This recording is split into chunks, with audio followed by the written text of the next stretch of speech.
लोग हम परमपिता परमेश्वर को धन्यवाद देते हैं कि हम आज आपके वचनों के लिए जुड़े हैं पिता। और हम सारी बहनें और हमारे साथ जो दीदी हमें सिखाती हैं, हम अच्छे से सीखें प्रभु। और आपके आशीष हो हम सभी पर कि हम इन वचनों को अपने हृदय में, अपने दिलों में ग्रहण करें और अच्छी बुद्धि पाकर और औरों को भी समझाएं प्रभु। तो आप हमारे इस सभा में प्रभु आप उपस्थित हैं, आशीष दीजिए सभी को और हम इन वचनों को ग्रहण कर पाए प्रभु। और जितनी भी बहनें हमारी जुड़ रही हैं और जुड़ चुकी है, उनको सभी को आशीष दीजिए और कोई भी सभा में कोई भी परेशानियां ना आए प्रभु, उसे संभालिए।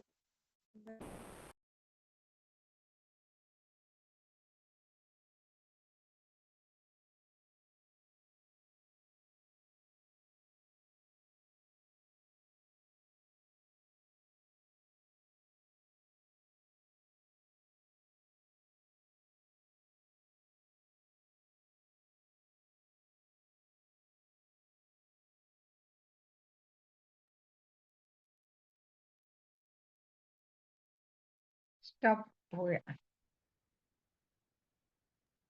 फिलोमिना जी, आपको आवाज नहीं आ रहा है। Hello Philomena sister. हेलो, हाँ हाँ, आवाज आपकी नहीं आ आवाज नहीं। हाँ, आपकी आवाज कट गई थी। हाँ, नेटवर्क का प्रॉब्लम हो गया था। चलिए, अच्छा अच्छा। हाँ, शुरू कीजिए। हाँ सर, आ रही है आवाज। जी जी, तो आ रही। की आवाज नहीं आई, हाँ, आधी अब आ कट रही। गई थी। हाँ, अब आ रही, अब आ रही। हाँ, कीजिए। ठीक है, हम प्रार्थना में जाएंगे सभी। प्यारे प्रभु पिता परमेश्वर, हम आपको धन्यवाद धन्यवाद धन्यवाद देते हैं प्रभु। आज हम आपके वचन की सभा में उपस्थित हुए हैं प्रभु।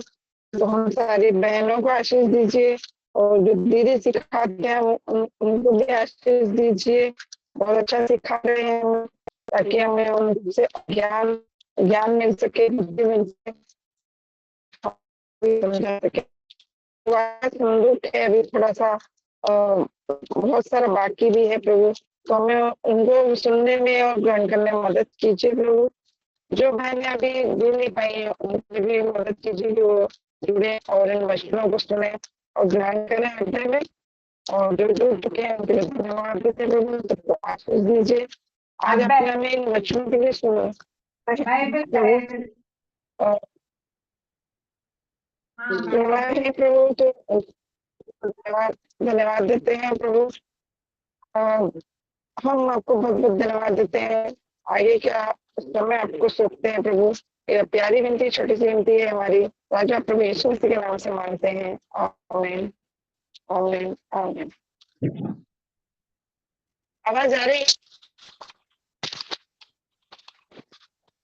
आवाज आ रही है दीदी? बिल्कुल आ रही है। एक गाना गा लीजिए, छोटी सी। जी जी जी।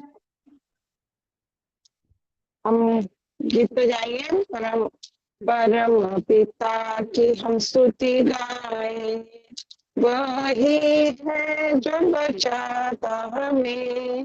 परम पिता की हम स्तुति गाए, वही है जो बचाता हमें। सारे पापों को करता क्षमा, सारे रोगों को करता चंगा। परम पिता की हम स्तुति गाए, वही है जो बचाता हमें। धन्यवाद देश के आसनों में, आनंद से आए उसके चरणों में। धन्यवाद दे उसके आसनों में, आनंद से आए उसके चरणों में। संगीत का कर घोष से मुक्ति की चट्टान को उज्जैन करे। परम पिता की स्तुति गाए, वही है जो बचाता हमें। वही हमारा है परम पिता, तरस खाता है सर्व सदा। वही हमारा है परम पिता, तरस खाता है सर्व सदा। पूरब से पश्चिम है जितनी दूर, उतनी दूर ये हमारे गुनाह। परम पिता की हम स्तुति गाए, वही है जो बचाता हमें। माँ की तरह उसने दी तसल्ली, दुनिया के खतरों में छोड़ा नहीं। माँ की तरह उसने दी तसल्ली, दुनिया के खतरों में छोड़ा नहीं। खाने से दूध ये कलाम का दिया, और दे हमेशा की जिंदगी। परम पिता के हम स्तुति गाए, वही है जो बचाता हमें। चरवाहे की माने में ढूंढा उसने, पापों के केस से निकाला हमें। चरवाहे की माने में ढूंढा उसने, पापों के केस से निकाला हमें। हमको बचाने को जान अपनी दे, ताकि हाथ में हम उसके रहे। परम पिता की हम स्तुति गाए, वही है जो बचाता हमें। हौसले को बार बार तोड़ कर उसने, चाह के सीखे हम उड़ना उसे। हौसले को बार बार तोड़ कर उसने, चाह के सीखे हम उड़ना उसे। परों पर उठाया बाप की तरफ, ताकि हमको चोट न लगे। परम पिता की हम स्तुति गाए, वही है जो बचाता हमें। परम पिता की हम स्तुति गाए, वही है जो बचाता हमें। धन्यवाद। एक वचन वचन पढ़ेंगे, वचन वचन आप पढ़ेंगे गलातिया। फिलोमिना जी, वचन आप इसको पढ़िए। निर्गमन की पुस्तक 25 अध्याय, उसका 21 और 22 को पढ़िए, है ना। ये आपको 99 पेज नंबर में मिलेगा। निर्गमन 25, 21 और 22 को पढ़ दीजिए।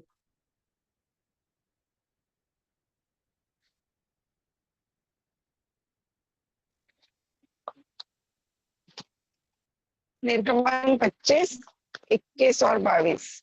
हाँ। और प्रायश्चित के ढकने को संदूक के ऊपर लगवाना, और जो साक्षी पत्र में तुझे दूंगा उसे संदूक के भीतर रखना। मैं उसके ऊपर रहकर तुझसे मिला करूंगा, और इसराइलियों के लिए जितनी आज्ञाएं मुझको तुझे देनी होगी, उन सबों के विषय में प्रायश्चित के ढकने के ऊपर से और उन रुकावों के बीच में से जो साक्षी पत्र के संदूक पर होंगे, तुझसे वार्तालाप किया करूंगा। हमारे प्रभु का पवित्र सुसमाचार है। आशीष दे। आमीन। परमेश्वर पिता का धन्यवाद देते हैं। फिलोमिना जी, आपका भी धन्यवाद देते हैं आराधना करने के लिए, संचालन करने के लिए। परमेश्वर की उपस्थिति है, सचमुच में परमेश्वर की हम जितनी भी वो स्तुति महिमा करें कम है, क्योंकि वो आदर के योग्य है, स्तुति के योग्य है, प्रशंसा के योग्य है। और ऐसा नहीं कि हम लोग आराधना नहीं करेंगे तो उसकी महिमा में कोई कमी आएगी, उल्टा बल्कि हम लोगों को प्रॉब्लम हो जाएगा। लेकिन परमेश्वर की जो सिद्धता है, पवित्रता है, और उनकी जो व्यक्तित्व है, उसमें कोई कमी नहीं आएगा। तो हम लोग सारी बातों में परमेश्वर पिता का धन्यवाद देते हैं। हम लोग 28 लोग जुड़ चुके हैं। मैं प्रभु यीशु मसीह के नाम से सभी का स्वागत करती हूँ। और हम लोग पिछले समय में हम लोग देख रहे थे, जब हम लोग वाचा का संदूक को इतने दिनों से पढ़ रहे हैं, वाचा के संदूक के ऊपर का ढक्कन को हम लोग देख रहे हैं, और प्रभु यीशु मसीह के कार्य को हम लोग देख रहे हैं। पिछले समय में हमने देखा था कि प्रभु यीशु मसीह को जितने हम लोग पृथ्वी में जितने भी है जब तक हम प्रभु यीशु मसीह को अपना उद्धारकर्ता के रूप में ग्रहण नहीं करेंगे, हम सजा से नहीं बच सकते। और हमको प्रभु यीशु मसीह को ही हमको उद्धारकर्ता के रूप में ग्रहण करते हुए हमको आगे बढ़ना, ताकि हम अनंत जीवन में हम प्रवेश कर सके। और इसके साथ में हम लोग देखे थे कि कैसे अति पवित्र स्थान है, जो तंबू है, तंबू को हम लोग देखे थे कि वहां जो याजक लोग हैं, याजकों को बैठने का स्थान नहीं है। याजकों के पास में कार्य इतना है कि उनको बैठने का फुर्सत उनको उनको नहीं है।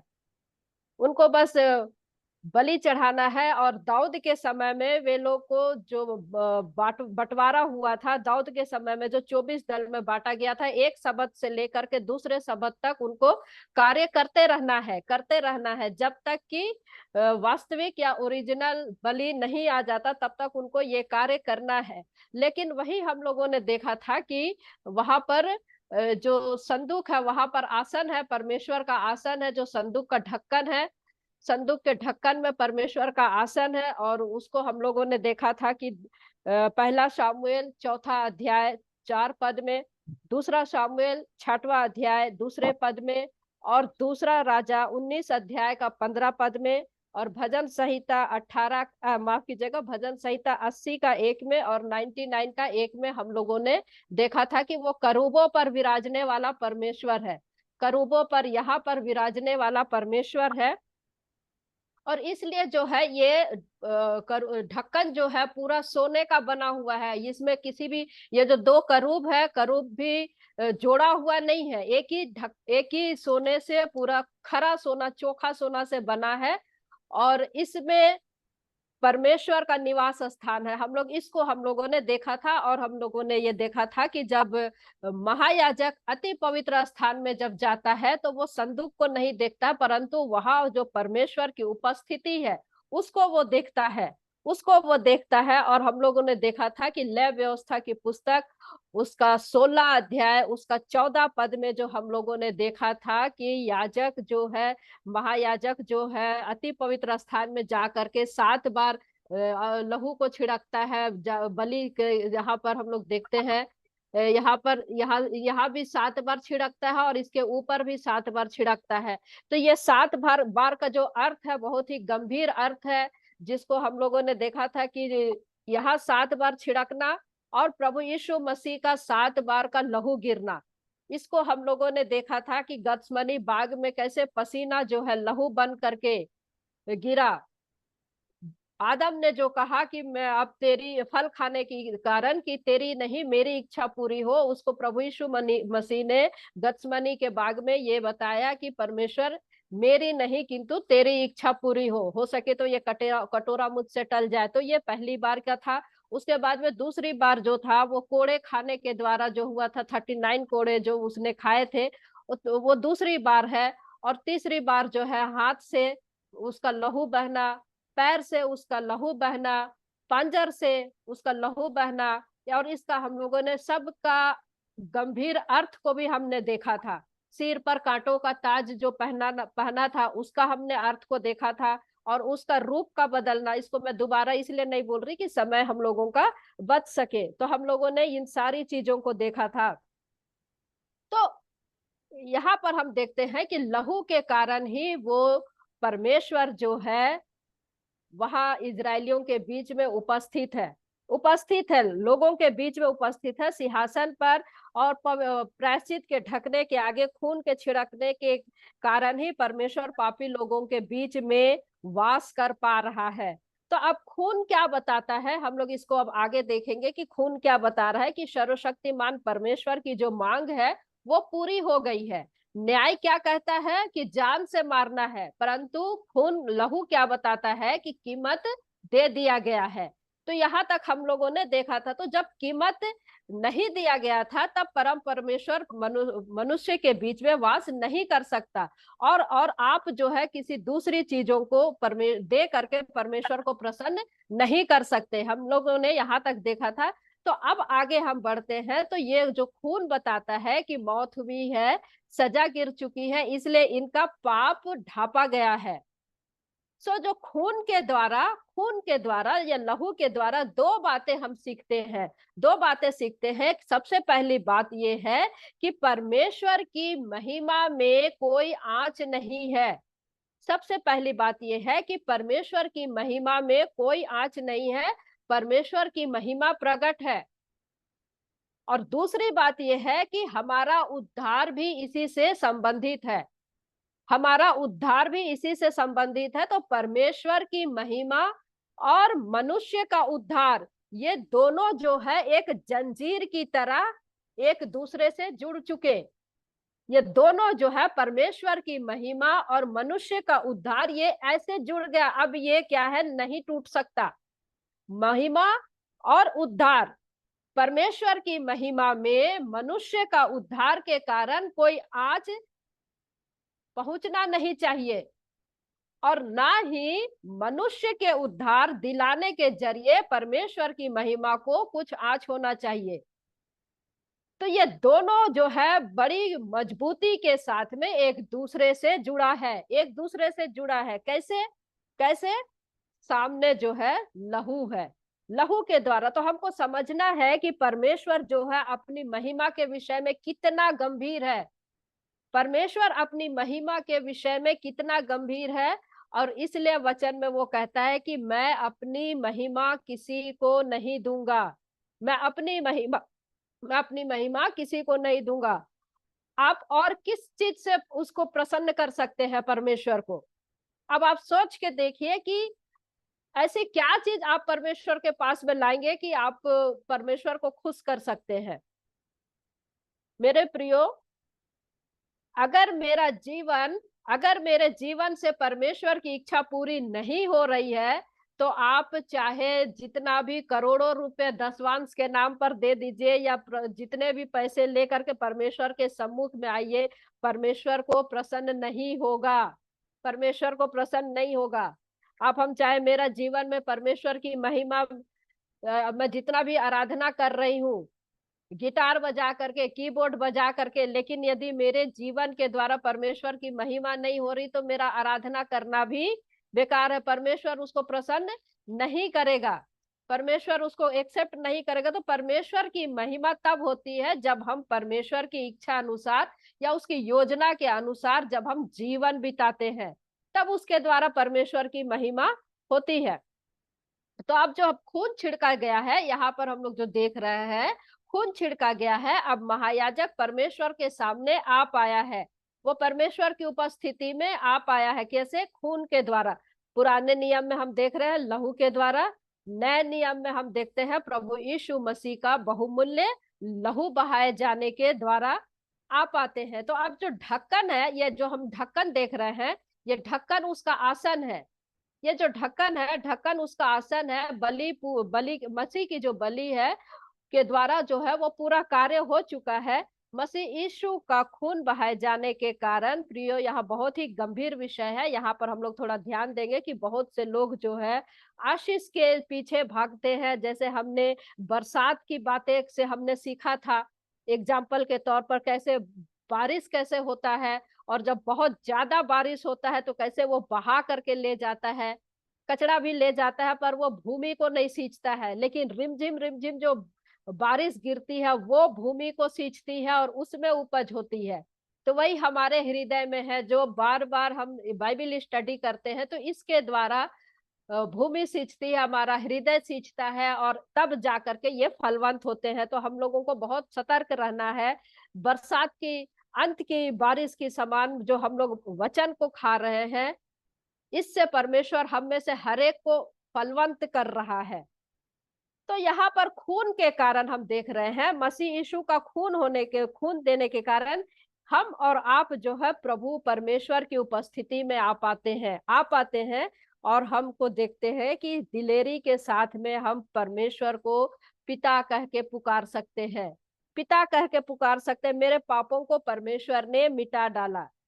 अब इसमें कोई संकोच नहीं है, इसमें कोई संकोच नहीं कि उसने मेरे पापों को मिटा डाला। जब हम दिलेरी के साथ में उसके पास में आते हैं, अब हमारे पास में कोई श्राप नहीं है, अब कोई डर नहीं है, और अब जो है हम परमेश्वर के नजदीक आ पाते हैं। तो क्योंकि परमेश्वर की महिमा और मेरा उद्धार मसीह यीशु में पूरा हो रहा है, पूरा हो रहा है। इसलिए हमको अब चिंता करने की जरूरत नहीं। हालांकि उद्धार को हम लोग देखते हैं, उद्धार का भी तीन पहलू है, उद्धार का भी तीन पहलू है, अलग अलग पहलू। उद्धार हो चुका है, उद्धार हो रहा है और उद्धार होगा।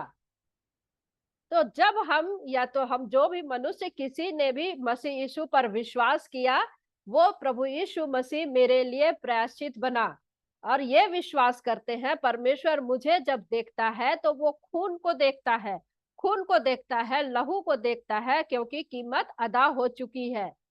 अब उसके न्याय में कोई आंच नहीं पड़ा है, उसके न्याय में कोई आंच नहीं आज पड़ा है, और हम ऐसे व्यक्ति परमेश्वर के साथ में मेल कर पाते हैं, मेल कर पाते हैं, और धर्मी ठहराए गए, परमेश्वर के साथ में मेल हो गया। तो अब जो है आगे जो है, ये प्रायश्चित का ढक्कन मेरे लिए कितना तसल्ली देता है, मेरे लिए और आपके लिए कितना आशीष का कारण है ये प्रायश्चित का ढक्कन। सामने में हम लोग जान रहे हैं कि जो 7 बार खून छिड़का है, सामने में पुराने नियम में हम जानवरों का देखते हैं कि जानवर का बलि चढ़ाया गया है, या पुराने नियम में हम देखते हैं जानवर था, लेकिन नए नियम में महायाजक जो है हमारा प्रभु यीशु मसीह बना, जो खून लेकर के स्वयं परमेश्वर के पास में आ रहा है। इसको थोड़ा सा गंभीरता के साथ में आप सीखे, और इसको गंभीरता से आप सुनने की समझने का प्रयास करेंगे। परमेश्वर हम में से हर एक की सहायता करे। महायाजक खून लेकर के अति पवित्र स्थान में जा रहा है। नए नियम में हम देख रहे हैं प्रभु यीशु मसीह खून लेकर के अति पवित्र स्थान में जा रहा है। अब इसको थोड़ा समझिए, क्योंकि परमेश्वर आत्मा है, परमेश्वर में हमारी तरह का खून नहीं है। समझाने के लिए मैं बोल रही हूँ कि ये खून किसी अवतार का नहीं है, किसी गुरु का नहीं है, किसी पैगंबर का नहीं है, ना ही किसी मनुष्य का है।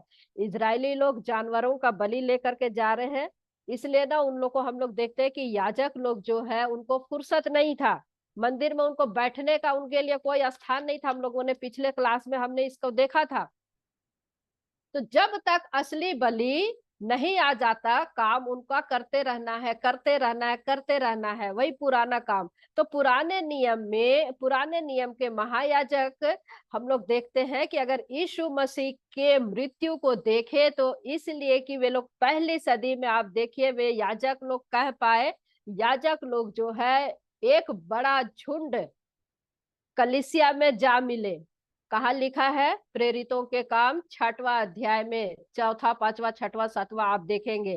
तो अब उन याजकों से पूछ के देखिए, जो उनके पास में इतने काम थे, हमेशा वो लोग को करते रहना है, करते रहना है, लेकिन जब वे लोग असली बलि को, जब उन लोगों ने उसका सामना किया, या उन लोग के जीवन में सामने में आया, उनको कितना आराम मिला, कितना आराम मिला होगा उनको, याजकों को। आप सोच के देखिए। तो जिसके कारण परमेश्वर की महिमा में कोई आंच नहीं, और उसी के साथ साथ हमारा उद्धार भी उसी के साथ साथ हो रहा है, उद्धार भी उसी के साथ हो रहा है। तो त्रिएक परमेश्वर पिता, पुत्र और पवित्र आत्मा की तरफ से हम लोग देखते हैं नए नियम में कि गुलगथा के क्रूस, उस क्रूस पर लहू बहाया जा रहा है। अति पवित्र स्थान में प्रभु यीशु मसीह का जाना, और वहां पर हम लोग देखते हैं कि जब मरियम छूने को आती है, वो मरियम को छूने नहीं देता। क्यों? क्योंकि वो जा रहा है किसके लिए? एक बहुत ही महत्वपूर्ण कार्य करने के लिए। खून लेकर के मिलाप वाले तंबू में, अर्थात पवित्र परमेश्वर की उपस्थिति में, इसको आत्मिक तौर पर समझने की आप इसको कोशिश कीजिए। परमेश्वर, पवित्र परमेश्वर की उपस्थिति में रखना है वो लहू देने के लिए। उसके बाद में जब वो ये कार्य करता, उसके बाद में प्रभु यीशु मसीह जो है चेलों से मिलता है, चेलों के सामने प्रत्यक्ष हो पाता है। मुझे छू, मुझे जान, मैं प्रत्यक्ष हूँ, मैं प्रत्यक्ष हूँ। तो मरियम को उसने छूने नहीं दिया। मरियम, तुझे हाथ नहीं लगाना है, क्योंकि अभी महायाजकीय एक काम बाकी है। और जब वो परमेश्वर उसको, प्रभु यीशु मसीह उसको पूरा करता, उसके बाद में फिर इधर हम लोग देखते हैं कि चेलों के पास में वो आता है। तो मेरे प्रियो, बहुमूल्य खून के कारण परमेश्वर की व्यक्तित्व में कोई आंच नहीं है, परमेश्वर के व्यक्तित्व में कोई आंच नहीं है, और परमेश्वर सिद्ध है, ये प्रमाण हो रहा है। परमेश्वर सिद्ध है, ये प्रमाण हो रहा है। परमेश्वर के व्यक्तित्व में कोई आंच परमेश्वर स्वीकार नहीं करेगा। परमेश्वर के व्यक्तित्व में कोई कमी परमेश्वर बर्दाश्त नहीं करेगा। अब आप सोच के देखिए कि परमेश्वर की सिद्धता कितनी गंभीर है। परमेश्वर की सिद्धता कितनी गंभीर है, और इस खून के कारण परमेश्वर का व्यक्तित्व सारी सृष्टि में और वो आज भी निष्कलंक है। कोई परमेश्वर पर आरोप नहीं लगा सकता, आरोप की कोई गुंजाइश नहीं है। अब आप इसी से संबंधित आप देख सकते, याद कर सकते हैं कि मूसा ने जब चट्टान को दूसरी बार मारा था, कईयों के लिए ये नॉर्मल बात, किंतु परमेश्वर सह नहीं सका। परमेश्वर के लिए ये असहनीय है, और परमेश्वर ने उनको वायदे किए हुए देश में प्रवेश करने नहीं दिया।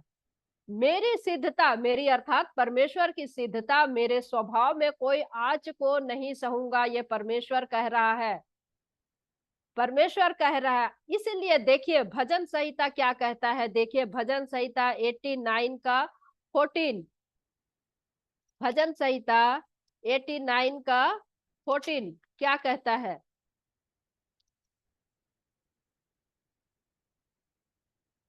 तेरे सिंहासन का मूल धर्म और न्याय है, करुणा और सच्चाई तेरे आगे आगे चलती है।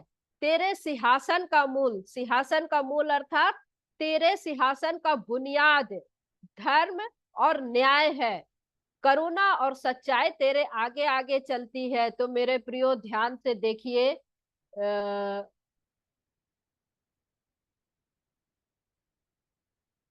ये देखिए, ये जो है ये संदूक है। माफ कीजिएगा यूट्यूब वालों, आपको नहीं दिखेगा, ये जूम वालों को दिखेगा। ये संदूक है। संदूक में ये हम लोगों ने हारून की छड़ी को देखा था, ये इसके अंदर है, मन्ना है, और ये 10 आज्ञा की जो तो पट्टियां है, ये सब सारी चीजें उसके अंदर है। संदूक प्रभु यीशु मसीह का के मनुष्यत्व, ईश्वरत्व, बबूल की लकड़ी, ये सारी चीजों के ऊपर, ध्यान से सुनिएगा, इन सारी चीजों के ऊपर प्रायश्चित का ढक्कन है। तो त्रिएक परमेश्वर का सिंहासन कहाँ है? मसीह यीशु में स्थापित है। ध्यान से देखिए, ये जो संदूक है, ये हम लोगों ने इसको देखा था, संदूक है। संदूक प्रभु यीशु मसीह को दर्शाता है, मन्ना प्रभु यीशु मसीह को दर्शाता है, 10 आज्ञा व्यवस्था प्रभु यीशु मसीह ने पूरा किया। हारून की छड़ी में कैसे हम लोग तीनों को फल फूल और कली उसको हम लोगों ने सीखा था। तो ये सब सारी चीजें प्रभु यीशु मसीह को दिखाता है, और ये सारी चीजें इसमें है, और इसके ऊपर में परमेश्वर का सिंहासन है। तो प्रभु यीशु मसीह, परमेश्वर का सिंहासन मसीह में स्थापित है, और परमेश्वर का सिंहासन मसीह के काम में स्थिर है, मसीह के काम में स्थिर है। इसीलिए प्रकाशित वाक्य हमको क्या कहता है, 5वां अध्याय उसका 6 पद, प्रकाशित वाक्य 5वां अध्याय उसका 6 पद क्या कहता है, तब मैंने उस सिंहासन और चारों प्राणियों और उन प्राचीनों के बीच में मानो एक वध किया हुआ मेमना खड़ा देखा। उसके 7 सिंह और 7 आंखें थी। ये परमेश्वर की 7 आत्माएं हैं जो सारी पृथ्वी पर भेजी गई है, जो सारी पृथ्वी पर भेजी गई है। कौन है? वध किया हुआ मेमना। वध किया हुआ मेमना कौन है? प्रभु यीशु मसीह है। तो परमेश्वर का सिंहासन मसीह यीशु में स्थिर है। परमेश्वर का सिंहासन मसीह यीशु में स्थिर है। इसलिए यहाँ भजनकार क्या कह रहा, हमने जो 89 का 14 में पढ़ा, तेरे सिंहासन का मूल धर्म और न्याय है। उसकी बुनियाद, परमेश्वर का सिंहासन का बुनियाद प्रभु यीशु मसीह के धर्म और न्याय पर है, और करुणा और सच्चाई तेरे आगे आगे चलती है। कितनी गंभीर बात है। और प्रभु यीशु मसीह के कार्य को हम लोग देख रहे हैं, और ढक्कन को हम लोग देख रहे हैं, तो प्रभु यीशु मसीह के कार्य को हमको समझना बहुत जरूरी है, बहुत जरूरी है। देखिए रोमियो की पुस्तक उसका 3रा अध्याय, रोमियो की पुस्तक उसका 3रा अध्याय पद 25 क्या कहता है, देखिए रोमियो 3:25 क्या कहता है? उसे परमेश्वर ने, उसे अर्थात प्रभु यीशु मसीह को परमेश्वर ने यीशु मसीह के लहू के कारण एक ऐसा प्रायश्चित ठहराया जो विश्वास करने से कार्यकारी होता है, कि जो पाप पहले किए गए और जिन पर परमेश्वर ने अपनी सहनशीलता के कारण ध्यान नहीं दिया, उनके विषय में वह अपनी धार्मिकता प्रकट करे। तो क्या कह रहा है? उनके विषय में वह अपनी धार्मिकता प्रकट करे। अपनी धार्मिकता को परमेश्वर प्रकट कर रहा है, प्रकट कर रहा है। तो प्रकट करने का मतलब क्या है? कि वो ऐलान कर रहा है, वो प्रदर्शित कर रहा है, यानी हमारे सामने में उस चीज को रख रहा है कि देख मैं कैसे धर्मी हूं, देख मैं कैसे धर्मी हूं। इस चीज को परमेश्वर हमारे सामने रख रहा है। परमेश्वर अपनी धार्मिकता को प्रकट कर रहा है, ऐलान कर रहा है कि मैं वो हूं जो अन्याय को सहने वाला नहीं हूं, मैं वो हूं जो मेरी सिद्धता में कोई आंच ना आए, मैं वो हूं जो 100% सच्चाई और करुणा को मैं चाहता हूं। तो परमेश्वर की धार्मिकता की मांग हो रही है, परमेश्वर की व्यवस्था का पालन होना कितना जरूरत है। हमको यहाँ छूट नहीं दिखता है, और अगर तोड़ा गया तो सजा मिलना निश्चित है। अगर तोड़ा गया तो उसका सजा भी भुगतना है। व्यवस्था को मानना, आज्ञा का पालन, आज्ञा का पालन अर्थात परमेश्वर को, बहुत ध्यान से सुनिएगा, परमेश्वर को यदि मुझ पर करुणा और दया दिखाना है तो वो अपने न्याय को ताक पर रखकर नहीं दिखा सकता। ध्यान से सुनिए, परमेश्वर को यदि मुझ पर करुणा और दया दिखाना है तो वो अपने न्याय को ताक पर रख करके नहीं दिखा सकता। वो अपने न्याय को हटाकर मुझ पर दया नहीं कर सकता, नहीं कर सकता, क्योंकि वो मनुष्य से क्रोधित रहता है। और कई बार हम लोग अपने बच्चों को माफ कर देते हैं, उनकी गलतियों पर माफ कर देते हैं, लेकिन यहाँ परमेश्वर, यहाँ पर ऐसा नहीं है। वो हमारा परमेश्वर मुझ पर करुणा, अपने न्याय को हटा करके नहीं कर सकता। क्यों कर नहीं कर सकता? क्योंकि सृष्टिकर्ता का जो व्यक्तित्व है, परमेश्वर का जो व्यक्तित्व है, वो बहुत ही गंभीर है, बहुत ही गंभीर है।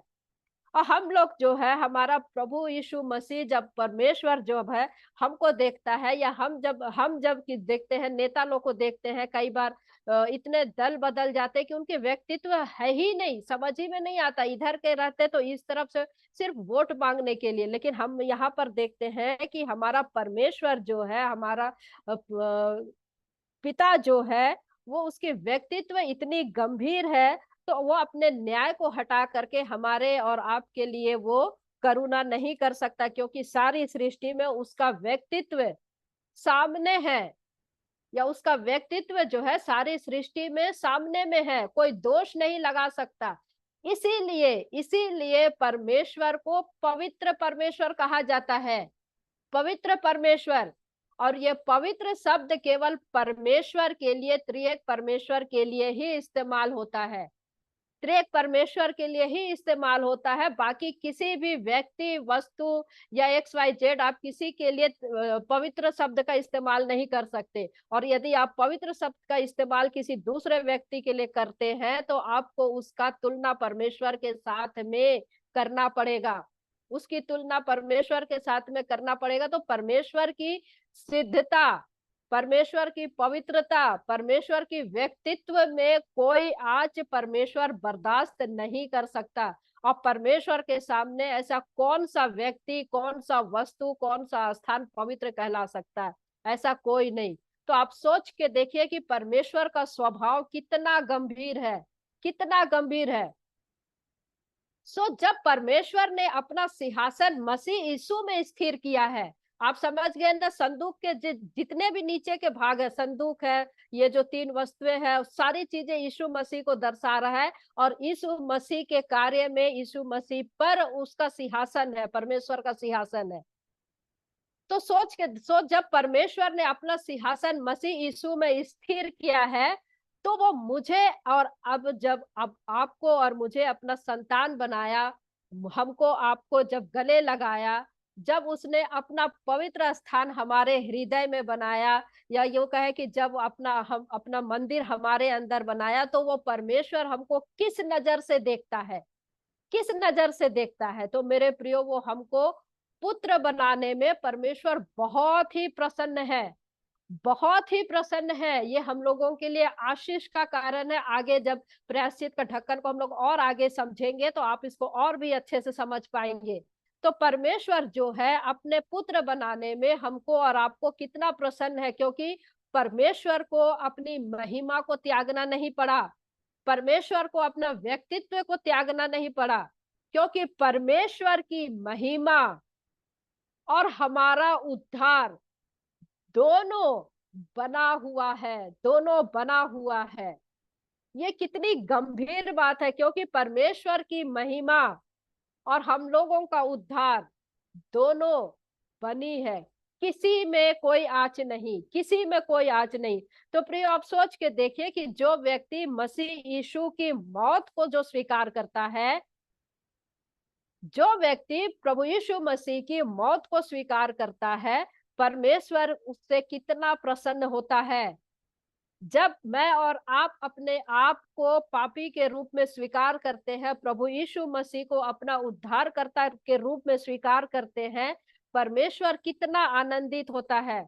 और जब हम बपतिस्मा लेते हैं, जब हम बपतिस्मा लेते हैं, अपने विश्वास का ऐलान करते हैं, स्वर्ग में हो चाहे दुनिया के सामने हो, शैतान के सामने हो, परमेश्वर कितना खुश होता है। आप इसकी कल्पना करके देखिए, परमेश्वर कितना खुश होता है। हमारे जीवन में परेशानियां आती है, हमारे जीवन में परेशानियां आती है, लेकिन ये परेशानियां भी परमेश्वर की मर्जी से ही आती है। देखिए यशायाह नबी क्या कहता है, यशायाह नबी की पुस्तक उसका 42, यशायाह 42 का 21, यशायाह 42 का 21 को देखिए। यहोवा को अपनी धार्मिकता के निमित्त ही यह भाया है कि व्यवस्था की बड़ाई अधिक करे। यहोवा को अपनी धार्मिकता के निमित्त ही यह भाया है कि व्यवस्था की बड़ाई अधिक करे, बड़ाई अधिक करे। ऐसा क्यों मेरे प्रियो, ऐसा क्यों प्रियो? परमेश्वर धर्मी होने के कारण, प्रभु यीशु जब मनुष्य हो रहा है, व्यवस्था के अधीन आया, व्यवस्था की हर मांग को पूरा किया। सो अब जब परमेश्वर की महिमा और मेरा उद्धार एक दूसरे से जुड़ गया है, मसीह यीशु में परमेश्वर का सिंहासन का आधार है, मसीह यीशु परमेश्वर के सिंहासन का आधार है। तो अब जो है परमेश्वर कहता है कि तेरे पाप अर्गवानी रंग के भी क्यों ना हो, आओ हम आपस में वाद विवाद करें। तेरे पाप चाहे अर्गवानी रंग के ही क्यों ना हो, मैं हिम की तरह श्वेत कर दूंगा, हिम की तरह श्वेत कर दूंगा। तो मेरे प्रियो, हमको निश्चित होना है कि हमारा उद्धार हो गया है, हो रहा है, होगा। ये 3 स्टेप है, उद्धार के भी 3 स्टेप है। तो हम दिलेरी से कहने पाते हैं कि हम प्रभु परमेश्वर के नजदीक प्रभु यीशु मसीह के द्वारा हम उसकी मध्यस्थता में हम आगे आने पाते हैं। तो मेरे प्रियो, ये चोखे सोने का है, ये जो सिंहासन है, इसमें कोई मिलावट नहीं। जो ढक्कन है, परमेश्वर का जो सिंहासन है, ये ढक्कन है, इसलिए इसमें किसी प्रकार का मिलावट नहीं, किसी प्रकार का जोड़ नहीं है इसमें।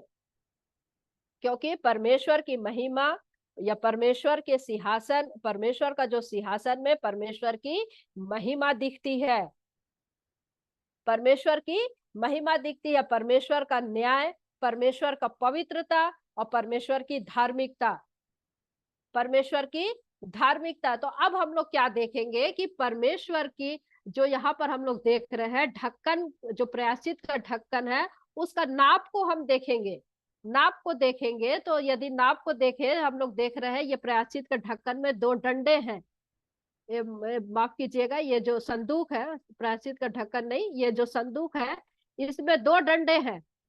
इसको देखिए, इसको 4 याजक लोग उठाते हैं, इधर 4 याजक लोग उठाते हैं और इसको बैलगाड़ी में नहीं रखना है। हम लोगों ने इसका भी स्टडी किया है, हम लोगों ने इसको भी देखा है कि इसको बैलगाड़ी में नहीं रखना है।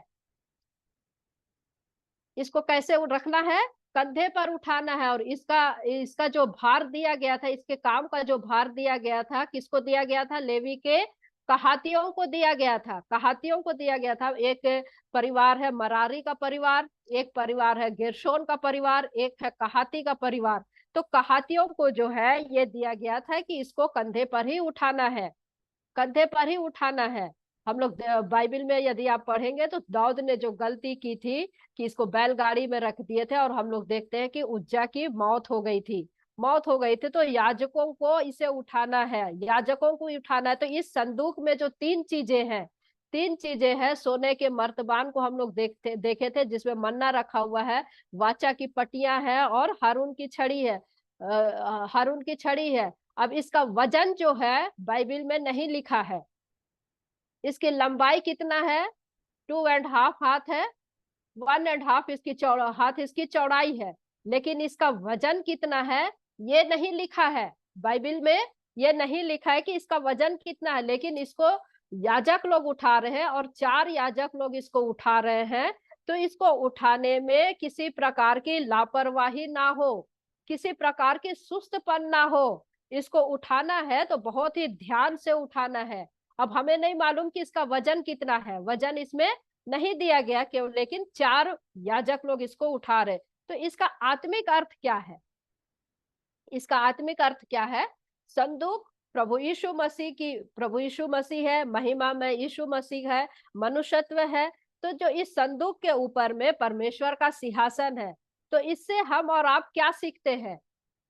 इससे हम और आप क्या सीखते हैं? हम और आप चाहे परमेश्वर के कार्य किसी भी प्रकार की सेवकाई क्यों ना कर रहे हो, हम दास हो, हम दासी है, पहले से सेवा कर रहे हैं, या फिर हम सेवकाई करने के लिए तैयार हो रहे हैं। प्रिय, परमेश्वर की सेवकाई से संबंधित जो भी बातें हैं, जो भी बातें हैं, हमको बहुत ही गंभीरता से लेना है, गंभीरता से लेना है। ये परमेश्वर की सेवकाई को हल्के में ना ले, परमेश्वर की सेवकाई को हल्के में बिल्कुल नहीं लेना है। जैसे ये याजक लोग इसको उठा रहे, पूरी जिम्मेदारी के साथ में, जिम्मेदारी के साथ में हमको उठाना है, हमको जिम्मेदारी के साथ में उठाना है। और यदि ये भारी है तो भी, लेकिन हमारा मानना है कि ये भारी नहीं हो सकता, क्योंकि परमेश्वर अपने लोगों को बोझ से नहीं दबाएगा। परमेश्वर का अनुग्रह जब मनुष्य महसूस करता है, मैं और आप जब परमेश्वर का अनुग्रह को महसूस करेंगे, तो हमको उसके अनुग्रह के कारण परमेश्वर की सेवकाई हमको हल्की जान पड़ेगी। हम बोझ के साथ में हम कार्य नहीं करेंगे। और चूंकि हम और आप मनुष्य जो है पापी है, तो परमेश्वर हम पापियों को और भी अधिक बोझ से नहीं दबेगा, और बोझ हमारे ऊपर में नहीं ला देगा। इसीलिए प्रभु यीशु मसीह ने क्या कहा है? हे बोझ से दबे लोगों, मेरे पास आओ तो तुम्हें विश्राम दूंगा, विश्राम दूंगा। तो मेरे प्रियो, तो वैसे ही ये संदूक और प्रायश्चित का ढक्कन हमको संदेश दे रहा है। खून रहने के कारण परमेश्वर हम पर दया कर पाता है, और जब परमेश्वर हम पर दया कर पाता है तो हम उसकी सेवकाई कर पाते हैं। और जब हम सेवकाई कर पाते हैं तो किसी प्रकार से हमारी कमर नहीं झुकती, कमर नहीं झुकती, यानी हम प्रभु में बलवंत होते हैं और उसके कार्य को करते हैं, हमारा कमर सीधा रहता है। और ये है परमेश्वर की दया, ये है परमेश्वर की दया। तो जो संदूक है, ये संदूक है, और ढक्कन को वे लोग ले करके चल रहे हैं। तो ये मात्र संदूक नहीं है, परंतु ये सबूत को लेकर के चल रहे हैं। ये लोग सबूत को लेकर के चल रहे। कौन से सबूत? ये तीनों परमेश्वर कह रहा है, सबूत दे रहा है कि मैंने तुमको मन्ना खिलाया है। अर्थात परमेश्वर ने इनकी देखभाल की है, जब आवश्यकता पूरी किया है परमेश्वर ने, जब उनको आवश्यकता थी। हारून की छड़ी उनको सबूत दे रहा है कि महायाजक का सेवा हो रहा है, और किया भी गया है। और व्यवस्था की जो 2 पटिया है जो रखी हुई है, वो ये बता रहा है कि मनुष्य दोषी है। तो ये 3 बहुमूल्य सबूत इस संदूक के अंदर में रखा गया है, और ये सबूत बता रहे हैं कि इजरायली दोषी है। अब इसको अगर आप एग्जाम्पल के तौर पर आप देखेंगे तो आप पुलिस वाले को देख लीजिए, या टीवी में आप सीआईडी वगैरह आप देखते हैं, तो आप क्या देखते हैं कि सबूत को बड़े ही ध्यान से रखा जाता है। सबूत को बड़े ही ध्यान से रखा जाता है, क्योंकि सबूत बहुत ही बड़ी अहमियत रखती है। सबूत बहुत ही गंभीर है, जो दोषी को पकड़वाएगा, जो दोषी को पकड़वाएगा। तो इसी तरह इस संदूक के अंदर में इन 3 सबूत को रखा गया है, जिसके कारण ये बता रहा है कि ये इजरायली मरेगा ही मरेगा, क्योंकि ये दोषी है, निर्दोष साबित नहीं हो रहे हैं, ये निर्दोष साबित नहीं हो सकते।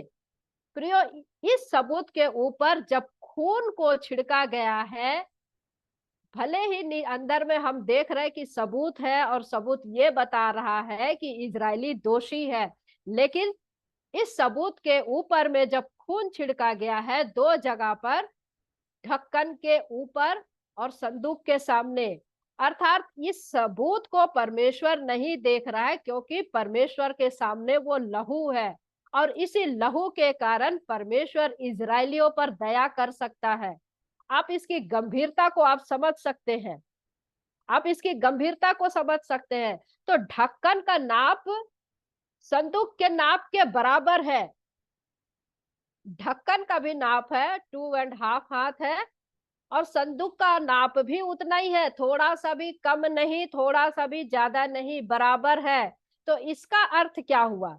ये हमको बता रहा है कि परमेश्वर का जो अनुग्रह है यीशु मसीह में ही है, परमेश्वर का अनुग्रह मसीह यीशु में ही है। मसीह यीशु से हटकर, थोड़ा सा भी हटकर परमेश्वर किसी पर अनुग्रह नहीं करेगा। मसीह यीशु का लहू के द्वारा ही आपको परमेश्वर के नजदीक आना है। बिल्कुल इक्वल में है, दोनों चीजें इक्वल में है। संदूक का भी नाप को देखिए और ढक्कन का भी नाप को देखिए, दोनों में परमेश्वर ने 2.5 हाथ बताया है, 2.5 एंड 2.5।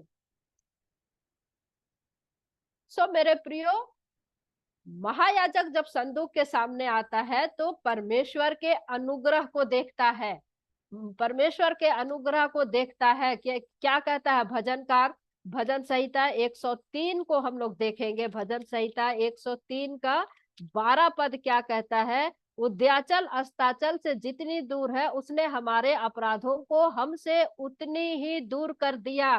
कैसे कर दिया? यीशु मसीह के लहू के द्वारा।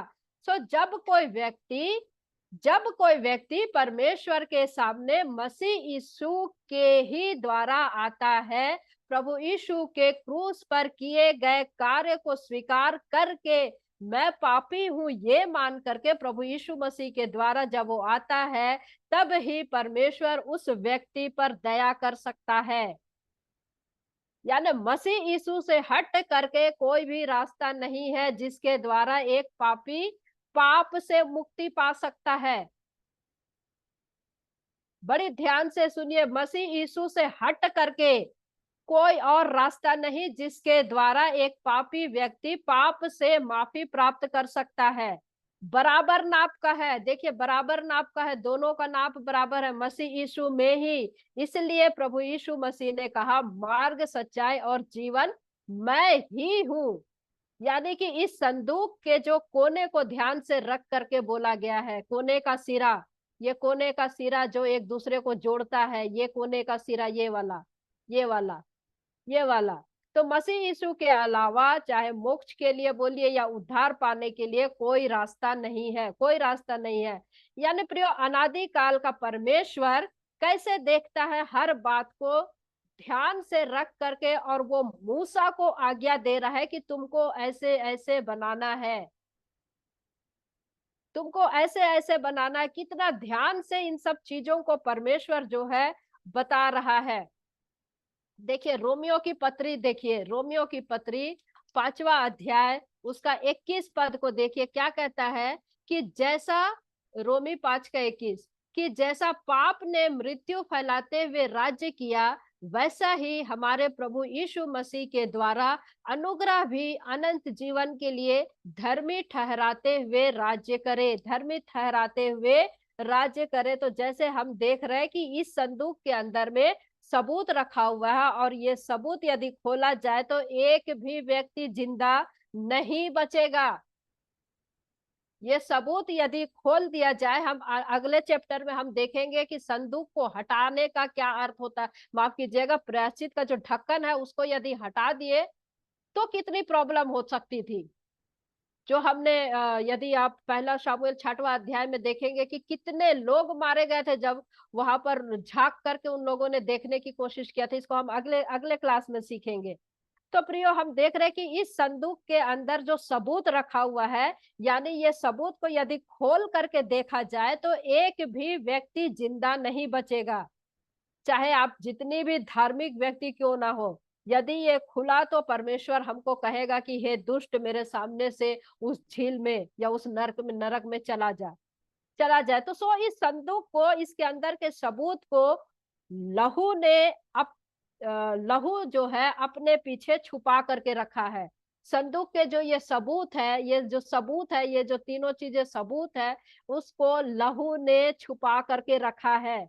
परमेश्वर जब उस लहू को देखता है तब वो कहता है कि न्याय पूरा हुआ है, और उसके द्वारा एक मनुष्य जो है बच पाता है। तो यीशु मसीह में परमेश्वर का पाप के प्रति न्याय पूरा हुआ, इसलिए क्रूस पर प्रभु यीशु मसीह ने कहा कि पूरा हुआ। इसीलिए जो है प्रभु यीशु मसीह ने क्रूस पर कहा, क्या कहा कि पूरा हुआ। इसलिए जो व्यक्ति मसीह यीशु के पास में आता है उसे अब और कहीं जाने की जरूरत नहीं पड़ती, क्योंकि मसीह यीशु के द्वारा जो है पाप से हमको माफी मिलता है, और परमेश्वर के उस उद्धार के इस दान को हम जब अनुभव कर पाते हैं, और इसलिए जब उसे अपने कर्मों पर आश्रित होने की जरूरत नहीं पड़ती। आप ये मत सोचिए कि हम अच्छे कर्म के द्वारा हमको उद्धार मिल सकता है। अच्छे कर्म के द्वारा हमको उद्धार नहीं मिल सकता जब तक हम प्रभु यीशु मसीह को उद्धारकर्ता के रूप में ग्रहण नहीं कर लेते, तब तक हमको माफी नहीं मिल सकती। देखिए यशाया क्या कहता है, यशाया 45 का 21। यशाया 45 का 21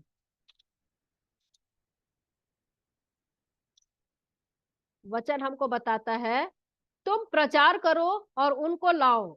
हाँ, वे आपस में सम्मति करे। किसने प्राचीन काल से यह प्रकट किया?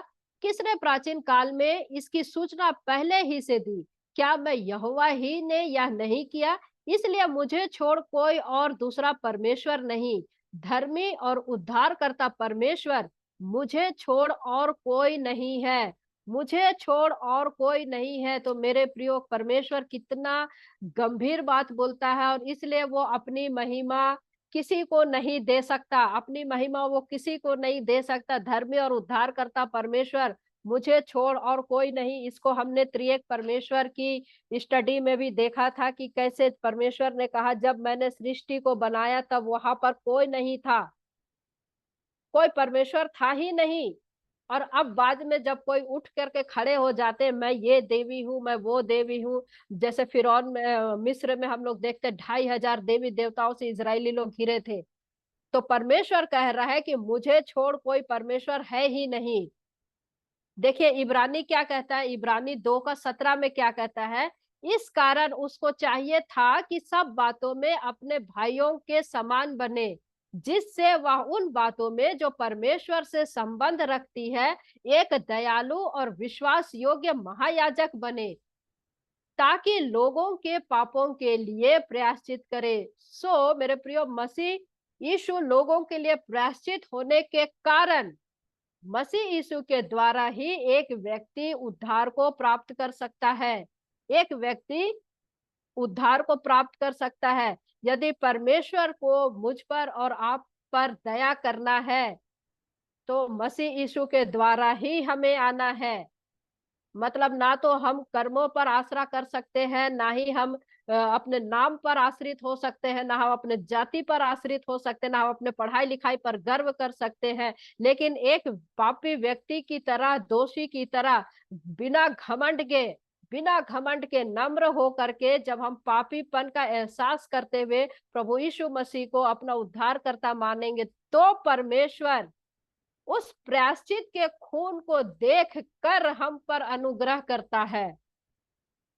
आप समझ रहे होंगे कि मैं कितनी गंभीर विषय को बता रही हूँ और ये कितना गंभीर सब्जेक्ट है। हम लोग कई बार परमेश्वर के कार्य को बहुत हल्के में ले लेते हैं। कई बार हम बहुत हल्के में ले लेते हैं क्योंकि हम तो जन्म से क्रिश्चियन है, पैदाइशी पीढ़ी के क्रिश्चियन है, तो हमको कोई फर्क नहीं पड़ता।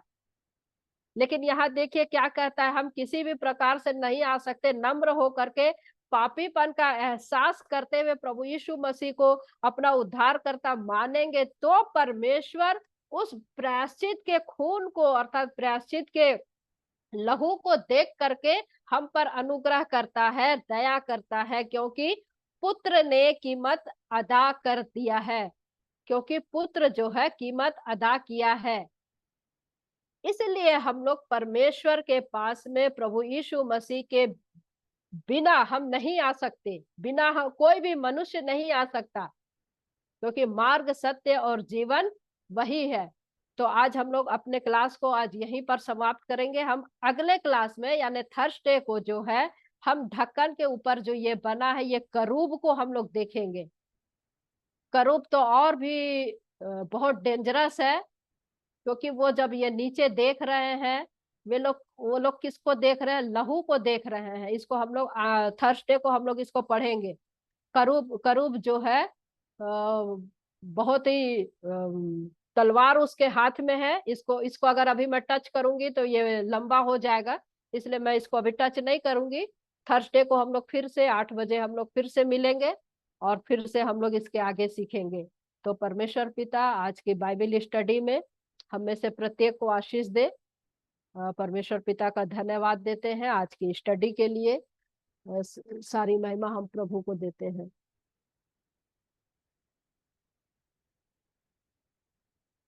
आइए हम प्रार्थना करेंगे। सृष्टिकर्ता परमेश्वर पिता, धन्यवाद देते हैं खुदावन कि आप किस रीति से हम में से प्रत्येक पर अपने प्रेम को प्रकट कर रहे हैं प्रभु जी, अपने न्याय को प्रकट कर रहे हैं, अपने पवित्रता को प्रकट कर रहे हैं, अपने धार्मिकता को प्रकट कर रहे हैं प्रभु। सचमुच में आप बहुत ही, आपका व्यक्तित्व बहुत गंभीर है प्रभु। किंतु धन्यवाद देते प्यारे पिता परमेश्वर कि आपने अपने बेटे को हमारे जीवन में दिया प्रभु जी। पवित्र आत्मा की सहायता दिया पिता परमेश्वर कि हम आपके सम्मुख में आने का हियाव करने पाते हैं आपके बेटे के कारण प्रभु। धन्यवाद देते हैं आपकी योजना के लिए कि कैसे आपने हम मनुष्य जाति के लिए उद्धार का रास्ता निकाला प्रभु जी। धन्यवाद देते पिता परमेश्वर, धन्यवाद धन्यवाद धन्यवाद देते हैं आज की बाइबल स्टडी के लिए। प्यारे पिता परमेश्वर, आपने मुझे बोलने में सहायता की प्रभु जी, सुनने में हमारी सभी बहनों की सहायता की प्रभु जी।